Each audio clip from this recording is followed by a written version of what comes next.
Yeah, let's begin with a famous profound by the father of our country, Mahatma Gandhi.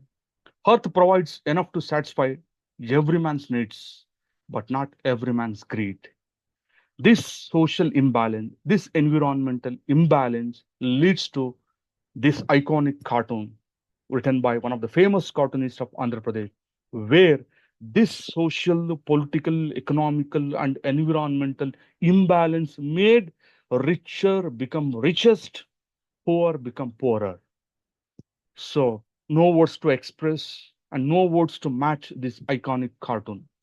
Yeah, let's begin with the focus of my presentation, that MC Mehta's public interest litigation in the protection of environmental pollution. So who is MC Mehta? Who actually MC Mehta? That every law students, every law teachers, and those who wants to file a public interest litigation has to know this iconic name, this legendary figure that has filed numerous public interest litigation case in Supreme Court. MC Mehta, Mahesh Chandra Mehta, is a public interest attorney from India. He single-handedly won numerous landmark judgments from India's Supreme Court since 1984, including introducing lead-free gasoline to India and reducing the industrial pollution fouling the Ganga and eroding the Taj Mahal. Yes, MC Mehta is nothing but a Green Avenger. He is popularly known among the legal fraternity as the Green Avenger of India. He devoted his legal career to the protection of the environment, and his participation in several landmark cases has shaped the environmental landscape of the country. He is also known as the Green Avenger of India. He completed his post graduation in political science and law from the Jammu University of Jammu and started his practice in Jammu and Kashmir High Court, and later he moved to the Supreme Court located in the capital city of our country. Yes, the Supreme Court. Why it's important to discuss this landmark judgment delivered by Supreme Court and the public interest litigation filed by MC Mehta. Let's see the Supreme Court verdict, how it has changed India's public interest litigation towards environmental protection. Yes, he began his famous public interest litigation case with oleum gas leak, popularly known as oleum gas leak case. MC Mehta filed a case in the Supreme Court regarding the leakage of oleum gas from the Shriram food and fertilizer industry in Delhi. This case led to the development of the concept of absolute liability in environmental law, making industries responsible for any harm, damage, and disaster caused by their operation, regardless of negligence. You know, this oleum gas leak case on 4th December 1985, there was a poisonous gas leakage at Shriram Foods and Fertilizers industry in Delhi, killing one person and leaving many injured. Mehta filed a public interest litigation to raise the larger issues pertaining to the industrial safety and the right to a healthy environment that is guaranteed under Article 21 of our Indian Constitution. This judgment in the case thus evolved the principle of absolute liability against hazardous industries, irrespective of precautions taken. The instance also highlighted the need for regulatory mechanisms and preventive measures so that the such tragedy does not occur in future. This is not only control, this is not only compensate, even in future also, those industry caused huge damage to the uh, environment. It has to be blacklisted, it has to be severely punished, and they have to pay compensation even the damage has been happened in future also. Let's see with the Bhopal gas tragedy case. This case also very similar, but that is one of the disaster that occurred in 1984 in Bhopal. And move to Ganga River case, one of the famous public interest litigation filed by MC Mehta, where the Ganga River, MC Mehta filed in a case to address the pollution of the Ganga River due to the industrial and sewage discharges. This is one part. And the court issued several directives to control pollution and improve the quality of the Ganga, emphasizing the cultural and religious significance of the river. This is the other part. where the court also observed that the practice of throwing corpse and semi-burnt corpse into the river Ganga should be immediately brought to an end. In the name of a religious ritual, in the name of funeral ritual, in the name of cultural ritual practice nearby the Ganga River, the half burnt dead bodies or full burnt dead bodies or the dead body, they will be thrown into the Ganga River, where the Ganga River, in the name of culture, in the name of ritual, if they thrown that dead body to the river Ganga, they'll actually reach heaven. This is the practice happen in our country. So MC Mehta filed a public interrogation that has to be stopped in the name of ritual, in the name of religious practice. So these practices polluting the holy river Ganga. So the Supreme Court immediately gave a verdict. So either half burnt dead bodies or the dead bodies are not burnt, cannot be thrown in the river Ganga because it causes huge pollution in both water, and the people who consumes that water are the people who actually frequently using for other domestic purposes will face severe diseases. So that throwing are actually even the corpse and dead bodies cannot be thrown into the Ganga River. So this is an alarming case that emphasized India's ritual. This cut down the ritual practices in the name of funeral rituals. Yeah, this is one of the famous case filed by MC Mehta. And one more case filed by MC Mehta is the Taj Mahal case, where this case also known as the Taj Trapezium case. Taj Mahal is heritage and legacy of the Indian monumental structure. This case focused on environmental degradation and pollution in and around the Taj Mahal in Agra, India.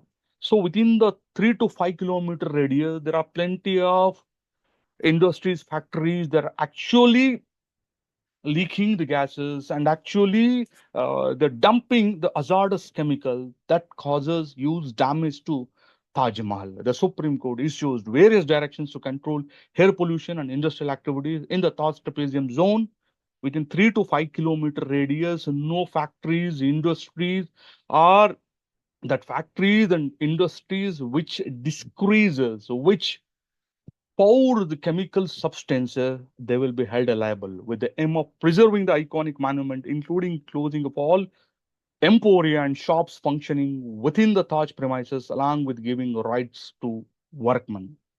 And MC Mehta moved to one more public interest litigation, that litigation called Stone Crushing Unit case. MC Mehta filed this case regarding the operation of stone crushing units in Haryana. The court directed to the closure of the stone crushers operating in violation of environmental norms and imposed strict regulations to control air and water pollution caused by these units.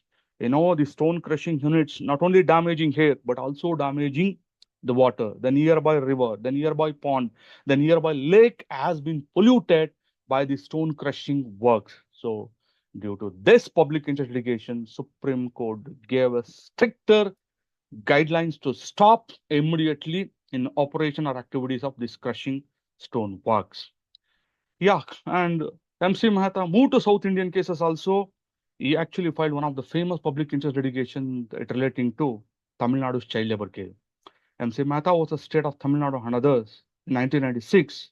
This case, also known as child labor case, where in Tamil Nadu, Supreme Court constituted a committee to oversee the child labor in match factories along with other hazardous factories. In Tamil Nadu, most of the kids under the age of 14, under the age of 16, under the age of 18, they are working in cracker manufacturing factories and match factories and some poisonous chemicals manufacturing industry are accommodating kids because for lower wages.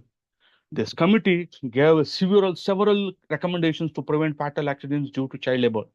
The committee recommended that the state of Tamil Nadu should be directed to ensure that children are not employed in firework factories who are under the age of 14. They cannot be accommodated in manufacturing units.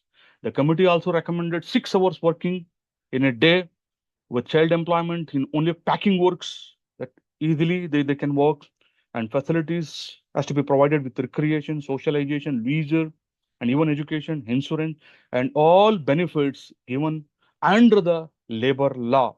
So this MC Mehta's case relating to child labor highlighted India's one of the major issue that actually it was raised in Tamil Nadu in match factories and in cracker manufacturing factories. And MC Mehta was a Union of India in 2002 case. It's a famous case, actually made plenty of changes in India's motor vehicle industries. It is also known as the Delhi's vehicular pollution case. This case was filed to address the rising problem of the vehicular pollution in Delhi.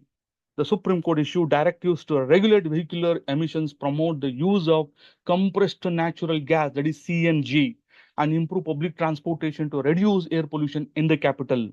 Because this petrol diesel oriented vehicles leaks hazardous gases, and MC Mehta filed a case. The country's capital actually polluted with the fog, with this artificial gas, with this petrol and diesel oriented vehicle.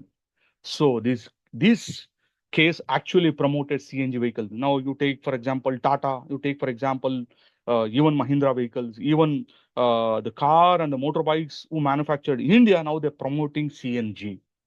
This is an alarming and landmark, one of the highly commendable case made by Supreme Court with the litigation filed by MC Mehta. So almost all the car manufacturing industry is now promoting CNG vehicles. So CNG vehicles have some relaxation even in the road taxes. So because state also have to promote the CNG vehicles.